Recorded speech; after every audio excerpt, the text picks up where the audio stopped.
আগে তো অনেক ভারী হতো, তাও তো একটু ওয়েট কমিয়ে করেছি। আগে এটা এখন 3 কেজি হতো, আগে 3.5 কেজি ওয়েট। লন্ড্রির দোকানে টেলার সালাদের বাসাতেও এখন অনেক চাহিদা হচ্ছে না। আমাদের আলাদা কোনো নাম নাই, খালি দোকানের নাম চেঞ্জ হয়। হয়তো আগে ছিল সুরাপের ছিল, অনেকজন বলে যে ঢালাই ইস্ত্রি বলে, এটা আমাদের ঢালাই ইস্ত্রি। স্পেশাল অর্ডার বলতে গেলে আমাদের বাইরে আমরা এমনি সাপ্লাই দিই, বিভিন্ন জেলাতে সাপ্লাই দিই। অনেকজন বিয়ে অনুষ্ঠানেও গিফট করে। একটা পারিবারিক ব্যবসা বলতে গেলে আমার ভাই এক জায়গা থেকে শিখেছিল, ভাইয়ের কাছ থেকে আমি শিখি। আমাদের অনেকজন হয়তো করে যে আমাদের ময়লার কাজ, ডাস্টের কাজ, যার জন্য সময়তে আমরাও সময়তে বিরক্ত মনে করি, যত ময়লার কাজ সময়তে ভালো লাগে না।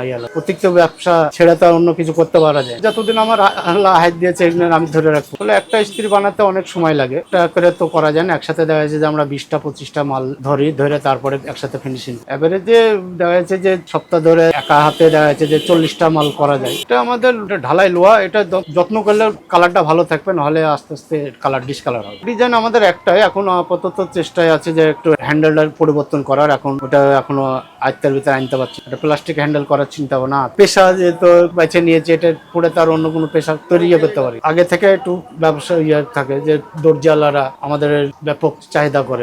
আধুনিকটা অতটা টেকসই হচ্ছে না এখন আগেতে। এখন মাল ঢাকা তৈরি করছে যেগুলো সার্ভিসিং ভালো হচ্ছে না, যার জন্য আমাদেরটা চাহিদা বেশি। আমাদের এমনও আছে যে 20 বছরও পার হয়ে গেছে, একটা আসলো রিপেয়ারিং করতে 20 বছর পর মোটামুটি রিপেয়ারিং করে নিয়ে। এটা আমাদের কয়েলটা ফিক্স ঢালাই করে সাথে সেটিং থাকে, যার জন্য কয়েলটা লড়াচড়া হয় না, তো এই জন্য লাস্টিংটা বেশি হয়। আধুনিক এটা ফাংশন করেছে, আমাদেরটা ফাংশন কম কিন্তু সার্ভিসিংটা বেশি। আধুনিক ফেলে দিয়ে কেউ আধুনিক চাচ্ছে, কেউ আমাদেরটা চাচ্ছে। পরে যারা ব্যবহার করবে তাদের উপরে নির্ভর করে। এখানে দেখা যাচ্ছে যে এখন এই অবস্থায় মালটা কমপ্লিট হয়েছে, যখন মেশিনেতে তৈরি হয়, যখন সান মারতে হয়, বব করতে হয়, কেমিক্যালে চুবড়াতে হয়, এখানে খুব ময়লার ডাসের কাজ, যার জন্য এখানে ময়লার কাজের জন্য দেখে করতে চায়, শিখতে চায় না।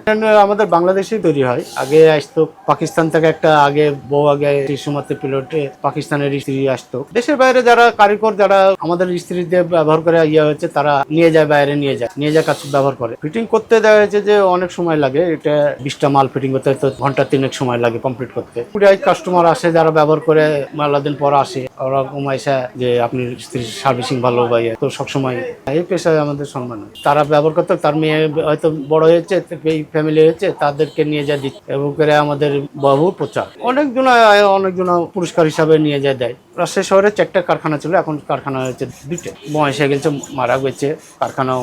ছেলে পিলার তারা আর কাজ শিখেছে, কিন্তু তারা আর আগ্রহ নাই এই কাজের, পুরো ময়লার কাজের জন্য আগ্রহ নাই। কোয়ালিটিটা যে বসতো, তাহলে কাজটা কর্মটা ধরে রাখতো। আয়রনের কাজটা আমি 88 সাল থেকে টেলার চালার সব বাসা লন্ডিওয়ালারা, এরা চাহিদা খুব, আমাদের ব্যাপকভাবে চাহিদা এখনো বর্তমানে। আমাদের ওয়েট না হলে কাপড়টা শার্ট হয় না। এটা এখন ছোটটা আমাদের 3 কেজি ওয়েটের হয়, বড়টা 5 কেজি ওয়েটের হয়। ভারী হতে একটু কাপড়টা বসে ভালো হয়, শার্টে বসে, গায়ে কোনো লাগে না। ডিজাইন আমাদের আগাগোড়ায় একই কোয়ালিটির ডিজাইন। আধুনিকের ডিজাইনের সার্ভিসিং ভালো পায় না, হিটটাও চট করে হয়ে যায়, কাপড় ধরে নেয়, ওই জন্য আমাদেরটা ধীরে সুস্থে হিট হয়, এই জন্য আমাদেরটা চাহিদাটা একটু বেশি। বাসাতে হঠাৎ একটা মহিলারা হয়তো একটু ওয়েট হালকা চায়, কিন্তু আমাদের ওয়েট হালকা করা যায় না, এটা ওয়েটই রাখতে হবে। অনেক সময় হাতের কবজা ব্যথা হবে বলে হয়তো করে ভারীতে, অনেক ভারী, অনেক একার জন্য ওরকম চায়, কিন্তু অনেক মহিলারাই এখন নিয়ে যায়, ভারীটাই নিয়ে যায় ব্যবহার করছে।